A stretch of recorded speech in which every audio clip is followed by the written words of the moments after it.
Alors nous sommes le mercredi 9 mars 2016, nous sommes de retour au Castelet village. J'ai quelqu'un à côté de moi, je vais lui demander de se présenter. Bonjour. Bonjour, je suis Andy Klom, je suis néerlandais et je travaille comme fonctionnaire pour la Commission européenne. Alors on est d'abord ravis de vous accueillir puisque vous venez ici au Castelet village, vous venez nous voir. Quel est d'abord le but de votre visite ici?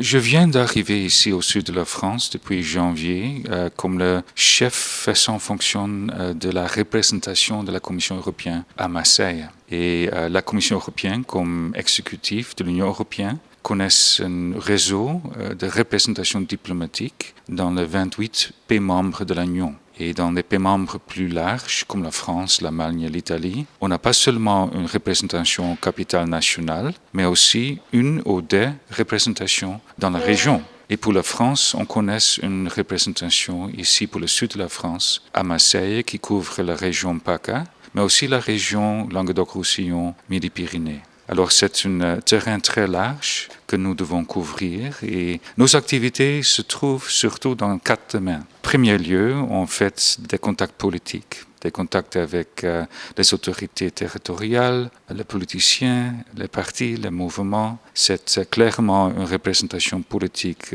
des intérêts de la Commission européenne ici au sud de la France. Deuxième type d'activité qu'on déroule, ce sont des contacts avec la presse traditionnelle, ça veut dire l'audiovisuel, la radio, les journaux, mais aussi aujourd'hui la presse social media, avant-garde des jeunes et aussi un contact, une communication avec eux à travers ce type de médias. Troisième type d'activité, la communication, c'est plus la diplomatie publique, ça veut dire communication directe avec les citoyens, avec des groupes de citoyens, des organisations dans la communauté, des ONG, des syndicats, les entreprises, les lycéens, des universités, tout le monde entrant dans un contact direct avec eux pour expliquer et aussi discuter des affaires européennes. Finalement, quatrième type d'activité qu'on couvre de notre présence à Marseille, je l'appelle le protocole. Chaque fois quand une haute fonctionnaire européen ou peut-être même un commissaire européen visite ici dans la région, nous sommes la poste diplomatique qui est chargée de couvrir tous les besoins, toutes les préparations, tous les aspects d'une visite ici au sud de la France. Par exemple, je viens de recevoir en février M. Stylianides. À côté de Marseille, c'est le commissaire pour l'aide humanitaire. Il était là dans une visite avec votre ministre Cazeneuve. Et c'est là naturellement que la représentation de la Commission est fortement impliquée dans la réalisation de ce type de visite. Alors, 4 domaines. Je suis aujourd'hui ici, en route dans une visite dans le sud-est de cette région pour visiter plusieurs autorités territoriales et autres contacts avec lesquels nous avons un partenariat. Et c'est pourquoi je passe ici aujourd'hui. Alors d'abord, merci pour ces explications parce qu'elles sont très complètes. Ça donne déjà une belle idée de votre présence ici, de ce que vous faites. Au niveau de la visite au Castelet qui s'inscrit, je pense, dans un cadre plus général, est-ce qu'on peut justement avoir des détails supplémentaires? Exactement, je suis ici pour visiter nos partenaires, mais surtout pour écouter de leur côté qu'est-ce que sont les initiatives européennes, les projets européens qu'on a développés ici avec l'assistance de l'Union européenne. C'est clair que l'assistance financière de l'Union européenne, beaucoup de fois, n'est pas directement alloquée de Bruxelles aux bénéficiaires ici, mais on a une délégation aux États membres ou quelquefois aussi à la région dans un État membre. Et par exemple, je suis ici pour découvrir si le Castelet a des initiatives dans le domaine de FEDER, qui est géré par la région PACA, mais clairement les bénéficiaires sont plus au niveau local. On a aussi l'initiative FEADER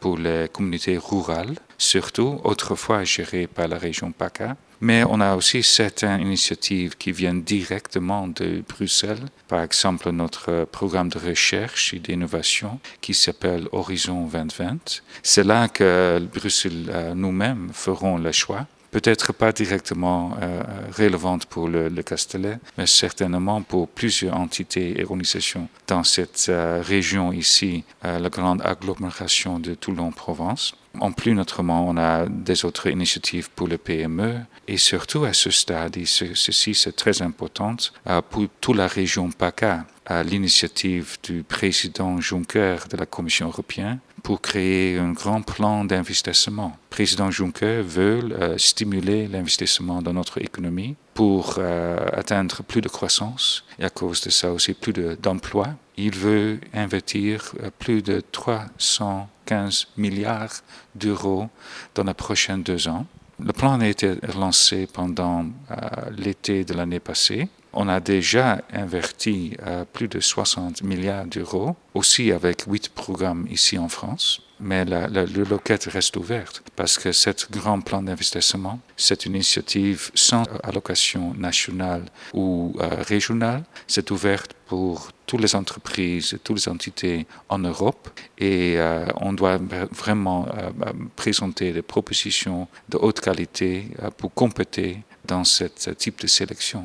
Alors là, je suis ici pour écouter, mais peut-être aussi pour donner quelques renseignements sur tout ce type d'initiatives disponibles. Alors au vu de ce que vous venez de dire, vous êtes donc à l'écoute des territoires et vous êtes également à l'écoute de ce qui va se faire et vous amenez probablement votre participation. Oui, bien sûr, et notamment ce type de visite on fait partout dans la région et c'est surtout découvrir ce qu'on fait avec les initiatives parce que l'Europe, c'est pas quelque chose qui est exclusivement à trouver à Bruxelles ou à Luxembourg ou Strasbourg même, mais c'est partout et aussi dans la région PACA parce que les initiatives financières, mais aussi autres types d'appui, autres types de coopération se trouvent partout. Et c'est là que je veux écouter aussi découvrir ce qu'on fait avec les possibilités européennes ici aux régions PACA.